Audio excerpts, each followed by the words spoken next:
स्वागत. आज आपण डायरेक्ट सेकंड इयर इंजिनिअरिंग म्हणजे DSE प्रवेश प्रक्रियेबद्दल बोलणार आहोत. अनेकांना ही प्रक्रिया थोडी किचकट वाटते. हो, नक्कीच. आपल्याकडे MSBT कॅम्पस अकॅडमीने संकलित केलेली माहिती आहे, जी खूप उपयुक्त ठरू शकते. तर आज आपण याच माहितीच्या आधारे जरा सविस्तर चर्चा करूया, म्हणजे गोष्टी सोप्या होतील. हो, उत्तम. सुरुवात करूया त्या भागापासून जिथे सगळ्यात जास्त प्रश्न असतात, प्रवर्ग आणि आरक्षण. बरोबर, हा महत्वाचा मुद्दा आहे. म्हणजे बघा, SC, ST, OBC या प्रवर्गांना आरक्षण मिळतं हे तर सगळ्यांना माहीत आहे. पण हे SCBC आणि OBC यात नेमका फरक काय असतो? हा चांगला प्रश्न आहे.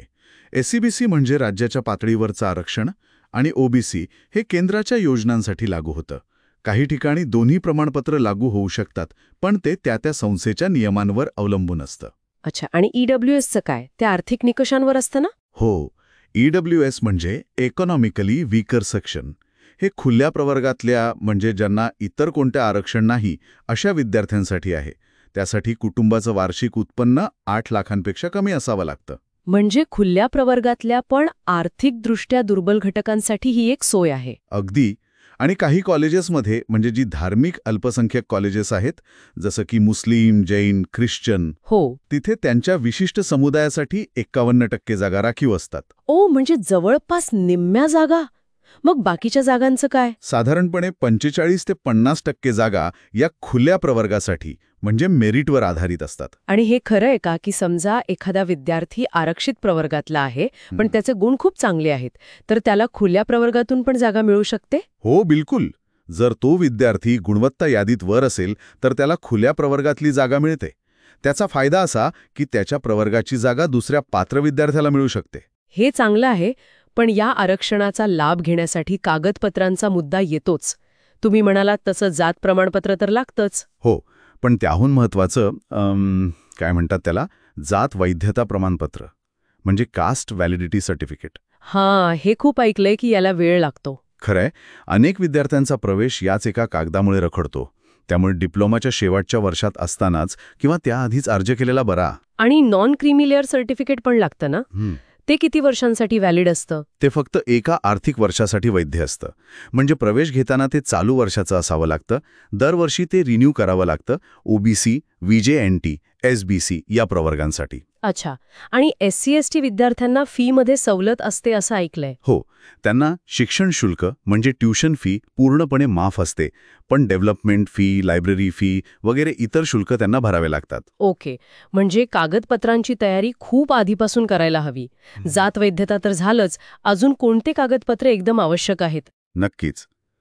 चालू आर्थिक वर्षाचं उत्पन्न प्रमाणपत्र लागतं म्हणजे इन्कम सर्टिफिकेट. मग अधिवास प्रमाणपत्र म्हणजे डोमिसाईल सर्टिफिकेट, जे हे सिद्ध करतं की तुम्ही महाराष्ट्राचे रहिवासी आहात. आणि फायनल ॲडमिशनच्या वेळी लागतो शाळा सोडल्याचा दाखला म्हणजे लिव्हिंग सर्टिफिकेट, LC. आणि जर शिक्षणात गॅप असेल तर 100 रुपयांच्या स्टॅम्प पेपरवर गॅप सर्टिफिकेट बनवावं लागतं. त्यात त्या गॅपचं कारण स्पष्ट करावं लागतं. आता सगळं ऑनलाईन झालंय, तर ही सगळी कागदपत्र ऑनलाईन चालतात का? म्हणजे डिजिटल सही वगैरे? हो, चालतात. डिजिटल स्वाक्षरी असलेली ऑनलाईन कागदपत्र आता स्वीकारली जातात. ही चांगली गोष्ट आहे, धावपळ वाचते. हो, खरंच. फक्त ती व्यवस्थित स्कॅन करून अपलोड करावी लागतात.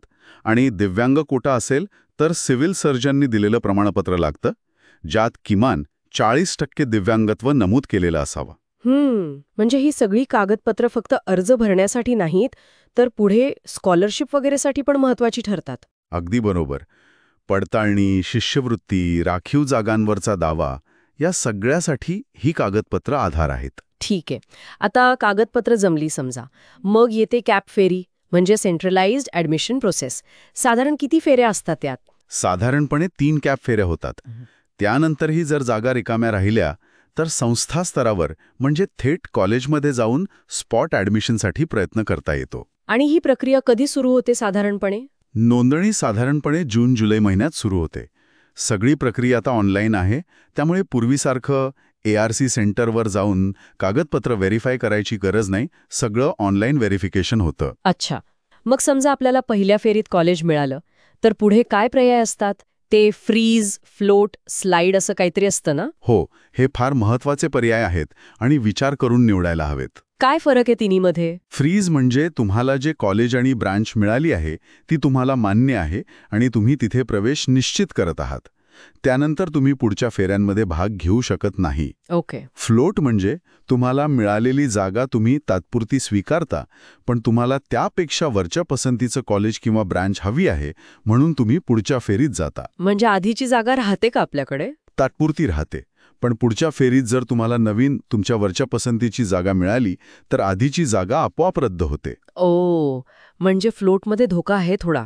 धोका म्हणजे असा की पुढच्या फेरीत अजून चांगली जागा मिळेलच याची खात्री नसते, आणि जर मिळाली नाही तर पहिल्या फेरीत मिळालेली जागा स्वीकारावी लागू शकते, किंवा जर नवीन मिळाली आणि ती नाही आवडली तरी तीच घ्यावी लागते.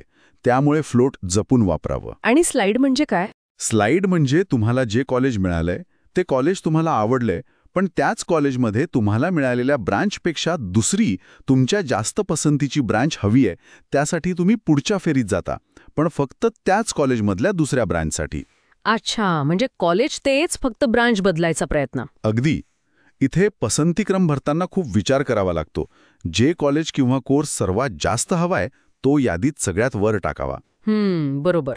आणि या CAP फेऱ्या संपल्यावर स्पॉट ॲडमिशन्स होतात म्हणाले तुम्ही. हो, ज्या जागा शिल्लक राहतात त्यासाठी कॉलेज स्वतःच्या स्तरावर स्पॉट ॲडमिशन आयोजित करतात. त्याचे नियम आणि वेळापत्रक कॉलेजच्या वेबसाईटवर जाहीर होतं. आणि ऑटोनॉमस कॉलेजेसची प्रक्रिया वेगळी असते का? नाही, ऑटोनॉमस कॉलेजेसची प्रवेश प्रक्रिया सुद्धा CAP मधूनच होते. त्यासाठी वेगळा अर्ज नसतो. अच्छा. आणि हॉस्टेलसाठी?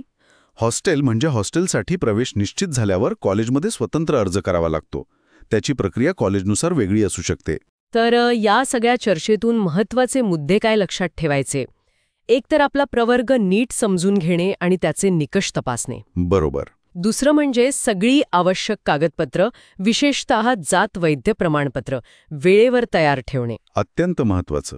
आणि तिसरं म्हणजे CAP फेरीतले ते फ्रीज, फ्लोट, स्लाइड पर्याय नीट समजून घेऊन मगच निर्णय घेणं. हो, कारण एकदा निवडलेला पर्याय बदलता येत नाही सहजासहजी. अगदी. आणि जाता जाता एक विचार, ही ऑनलाईन प्रक्रिया सोयीची झाली असली तरी आपली जबाबदारी वाढली आहे, नाही का? हो. प्रत्येक माहिती, प्रत्येक कागदपत्र अचूक आहे की नाही हे तपासणं, ते वेळेत अपलोड करणं. हो, खरंय. म्हणजे एक छोटीशी चूक किंवा थोडा उशीर आपल्या प्रवेशावर किती मोठा परिणाम करू शकतो याचा विचार करायला हवा.